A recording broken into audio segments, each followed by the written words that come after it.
Alright, something kind of strange here. Now normally this is not how you do it, but in this case I decided I'm just going to chase down the moon pretty much. Whenever you're orbiting, if you have an inside orbit, it'll always be quicker than the outside. So what I did is, when I got out to about where the Minimus orbit is, I saw it's pretty far ahead.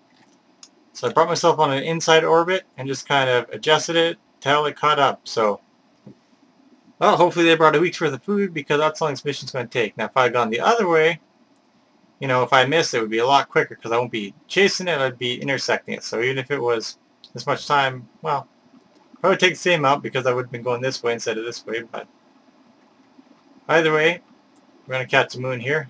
The long time warp. And hopefully got some movies with them.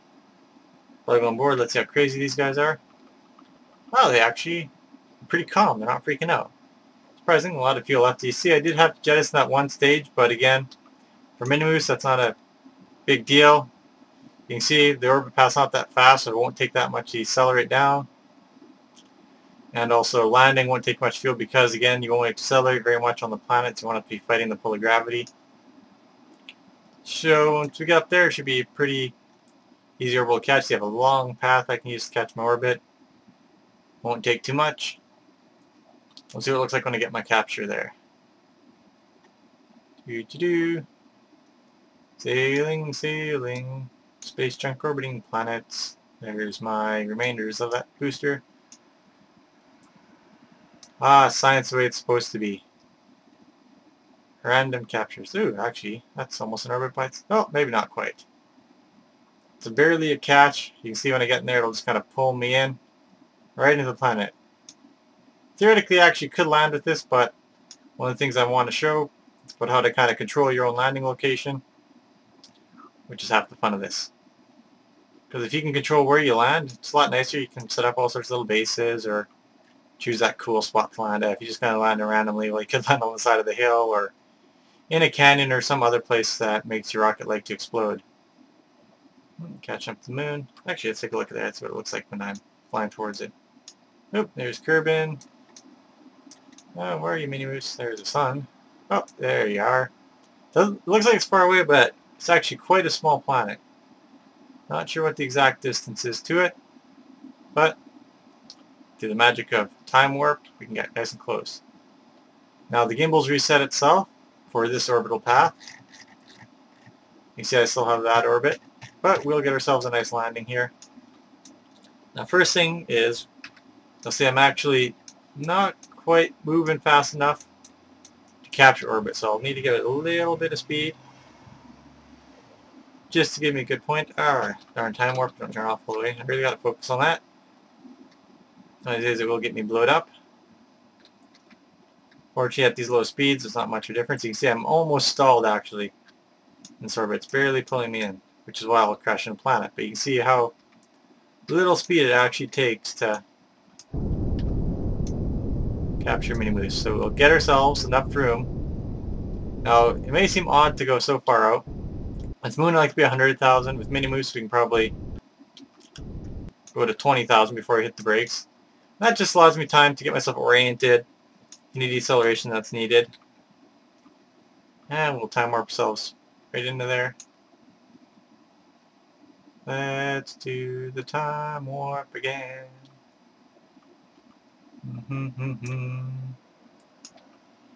Oop. Sometimes it likes a hiccup, which is never a nice thing. See the big lumpy potato that is Minimus. You see, if I was to try landing randomly, there's a lot of rough space. We got the frozen lakes which are handy. But once we get capture here, we'll take a nice close look. Personally, I'm actually thinking one of these peninsulas. I think what I'll do is when I capture orbit, it looks like there's a volcano there. Not sure there's something there or not, but I am going to land on that volcano-like thing. So we'll just speed it up. Nice and close to that periapsis. Now remember me talking about jettisoning the advanced SAS booster. And now we'll get to see why I do that here when I get close. Normally, you can see it's jettisoning because I did this in the last stage. Normally the SAS will keep you pointed, but without the advanced one, discounts rotation, so I give myself a little bit of manual. You can still get manual control here. Oop. Well, I guess this is like too pointed. That's because of the mass here, but not working the way I like to.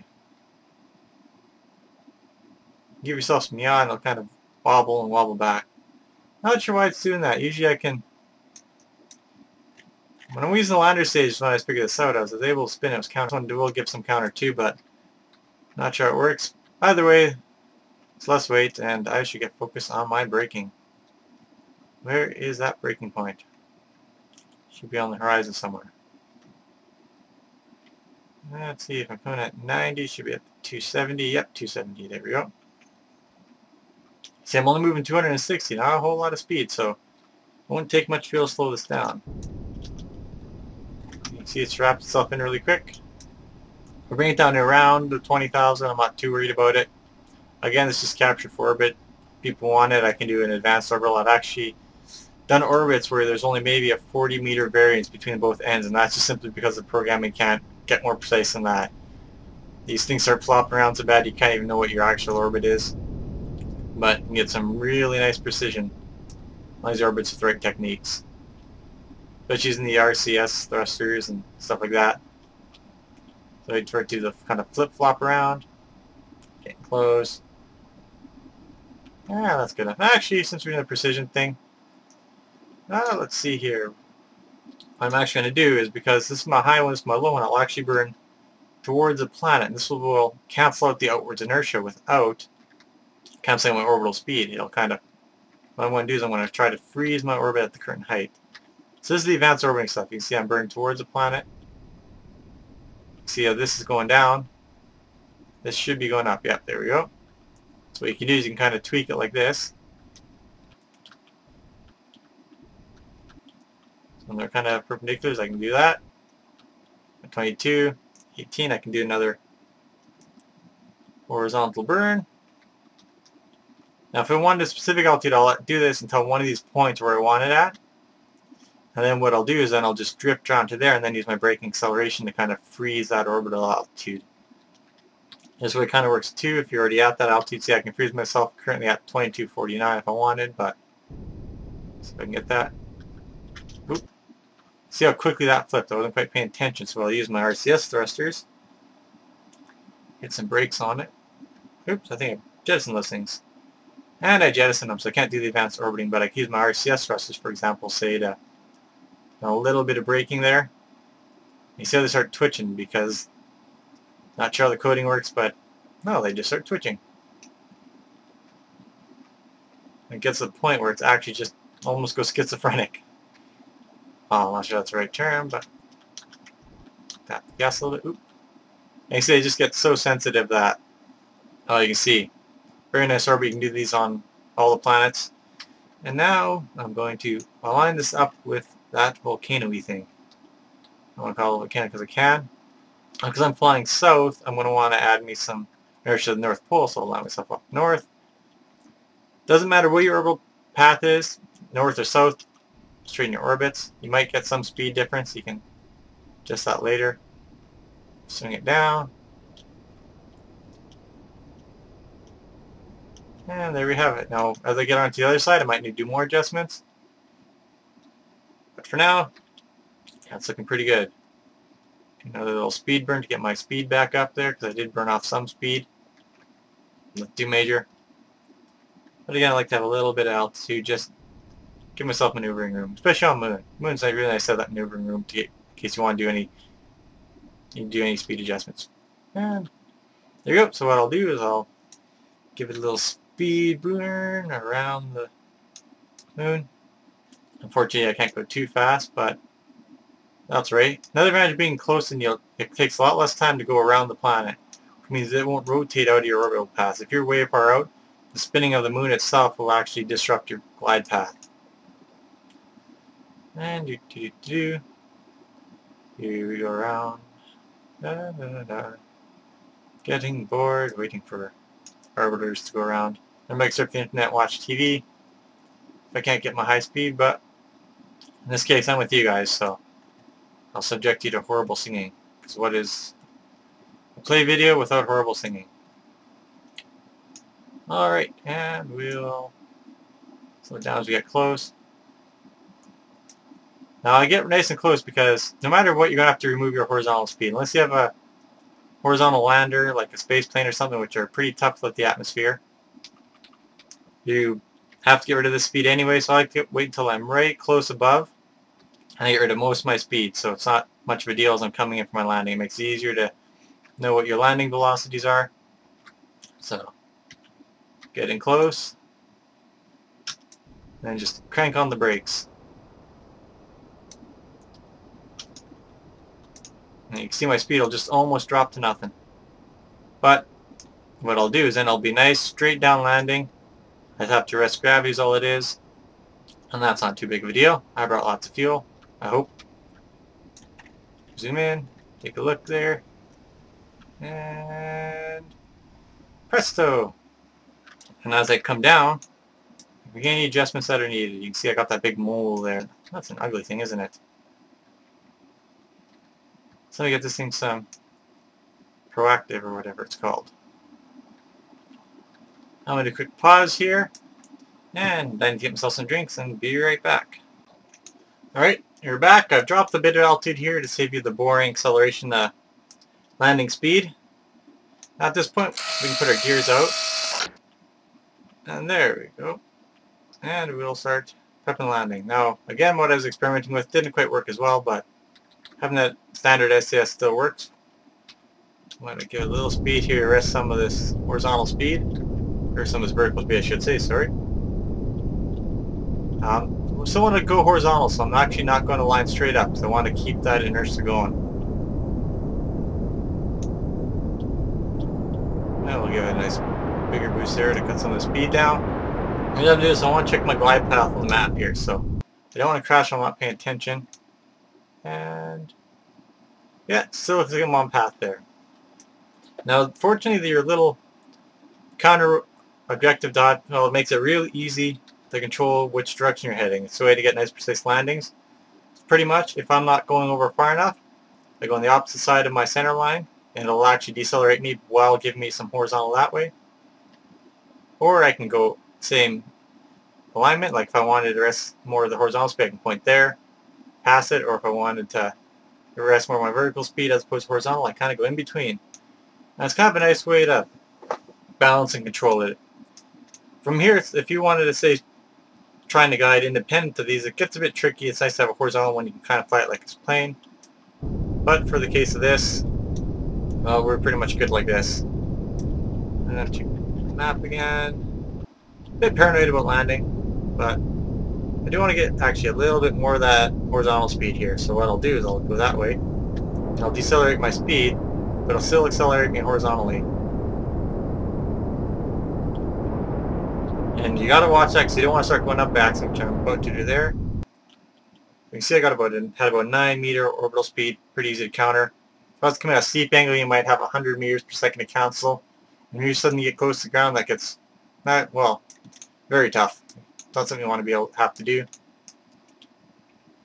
Which I'm kind of doing it wrong here because I want to be more over here. Just looks neat there. So I'm going to see if I can get myself that way. Nice powerful burn. I'll give myself a little bit of a hop. That should do it. And as I start to land, I'll cancel that speed out pretty much all together. So I'm just about over where I want to be, so when I drift over that spot, I can just hit the brakes and I'll drop straight down like a feather. It's braking now. I think I gave myself a bit too much vertical speed. No, I'm gonna need to stop. It's more fun, a bit more touchy controls, but I can just chase the gimbal. It'll be just nice and perfect. Now you have to kind of get used to the controls if you chase the gimbal like this, but it's pretty much the best way you can to get yourself in a perfectly vertical drop. And I'll put myself up here because I don't want to risk all the speed.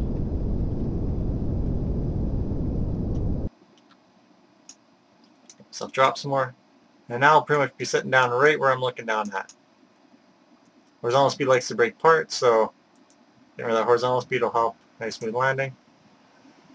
And unfortunately, I don't know how high this mountain is. I mean, so I can't exactly what it is. I mean, I could be coming down on a 3,000 meter high mountain, and if I just use my altimeter, that wouldn't be any good. So I actually got to pretty much keep an eye on the ground. It's advantage of landing on the light side of the moon again. By controlling where you're landing, makes it a lot easier. The dark side can be a bit difficult depending on graphics setting. Light side, not so much. Of course, you can always join us on the dark side. Never. No. Only George Lucas can make Darth Vader a pansy. I don't know how he did it, but he did it. Anyways, we can start seeing some of the rocks forming. So I'm going to have to keep an eye on my speed. Now the horizon is actually a good judge for how much altitude you have, because the quicker the horizons come at the bottom of the screen, the closer you are to the ground. Looking straight down, it can be tough, because again, it all depends on texture resolution, stuff like that. I mean, when it starts getting pretty pixely, you don't know if you're close or not, so myself, I go by the horizon. You look at the horizon, you'll find it's a lot easier to work with. You'll actually continue to be able to see the shadow. Shadow's a good clue too, depending on course on your angle to the planet, and the sun, and all sorts of other things. I wonder if we can see it anywhere. I wonder if it's bugged. Maybe not. Anyways, when we start getting close, I come down about 10. The actual landing, you want to be less than 4, otherwise these things like to break off. Also make sure when you get close, you want to turn your SAS off, because if you get a bounce, that can really screw you up pretty good. When I hit cap locks here, you see these turn blue. That means it does fine adjustments, makes it easier to control. Oops.